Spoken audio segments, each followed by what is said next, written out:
Imagine a child learning to ride a bike. They wobble, they fall, they get back up. With each attempt, they adjust their balance and steering, learning from their mistakes. Neural networks learn in a similar way. They are complex systems inspired by the human brain, designed to recognize patterns and make decisions. Think of a neural network as a black box with many knobs and dials. Each knob represents a weight, and each dial represents a bias. These weights and biases determine how the network processes information, just like the child's adjustments on the bike. The input to the network is like the information the child receives from their senses, the feel of the handlebars, the view of the road ahead. The output is the child's action, steering, pedaling, braking. Through repeated attempts and adjustments, the child learns to ride smoothly. Similarly, a neural network learns to perform a task by adjusting its weights and biases. Weights and biases are the fundamental parameters that govern a neural network's learning process. They determine the strength of connections between artificial neurons, influencing how input data is transformed into output predictions. Imagine a simple equation. Output equals weight times input plus bias. The weight acts as a multiplier, amplifying or diminishing the importance of the input. The bias adds a constant value, shifting the output up or down. For instance, in image recognition, a weight might determine the importance of a specific feature, like the shape of an eye in recognizing a face. A higher weight signifies a stronger influence of that feature on the final decision. The bias, on the other hand, might adjust the overall sensitivity of the network to different features. Backpropagation is the key mechanism through which neural networks learn from their errors. It's like a feedback loop that helps the network adjust its weights and biases to make more accurate predictions. Let's say a neural network is trained to identify cats in images. It's presented with a picture of a dog, but mistakenly classifies it as a cat. This incorrect prediction triggers the backpropagation process.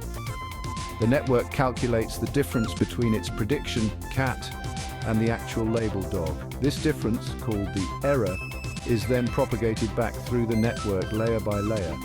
As the error signal travels backward, it adjusts the weights and biases along the way, reducing the likelihood of making the same mistake again. Section 4. Gradient descent. Navigating the learning landscape. Imagine yourself hiking in the mountains, trying to find the lowest point in a valley. You can't see the entire terrain, so you rely on your local surroundings to guide your steps. Gradient descent works similarly, guiding the neural network towards optimal weights and biases. The landscape represents the relationship between the network's parameters and its error rate. The goal is to find the combination of weights and biases that minimize this error, reaching the lowest point in the landscape. Gradient descent takes small steps in the direction of the steepest descent, constantly adjusting the parameters to reduce the error. Each step is determined by the gradient, which indicates the direction of the steepest increase in the error. By repeatedly taking these steps, the network gradually descends towards the optimal solution. Section 5. Learning rate. Finding the right pace for learning. The learning rate is a crucial hyperparameter in training neural networks. It determines the size of the steps taken during gradient descent, influencing how quickly or slowly the network learns. Think of it like adjusting your pace while hiking down the mountain. A high learning rate means taking large steps, potentially leading to faster convergence, but risking overshooting the minimum. A low learning rate implies smaller, more cautious steps, ensuring a more stable descent, but potentially slowing down the learning process. Choosing the right learning rate is crucial. A learning rate that's too high might cause the network to bounce around the optimal solution without ever converging. A learning rate that's too low might lead to excruciatingly slow training times. Section 6. The iteration game. Practice makes perfect. Training a neural network is an iterative process, much like a child learning to ride a bike. It involves feeding the network with data, making predictions, calculating errors, and adjusting parameters through backpropagation and gradient descent. This cycle repeats numerous times, with the network gradually improving its performance with each iteration.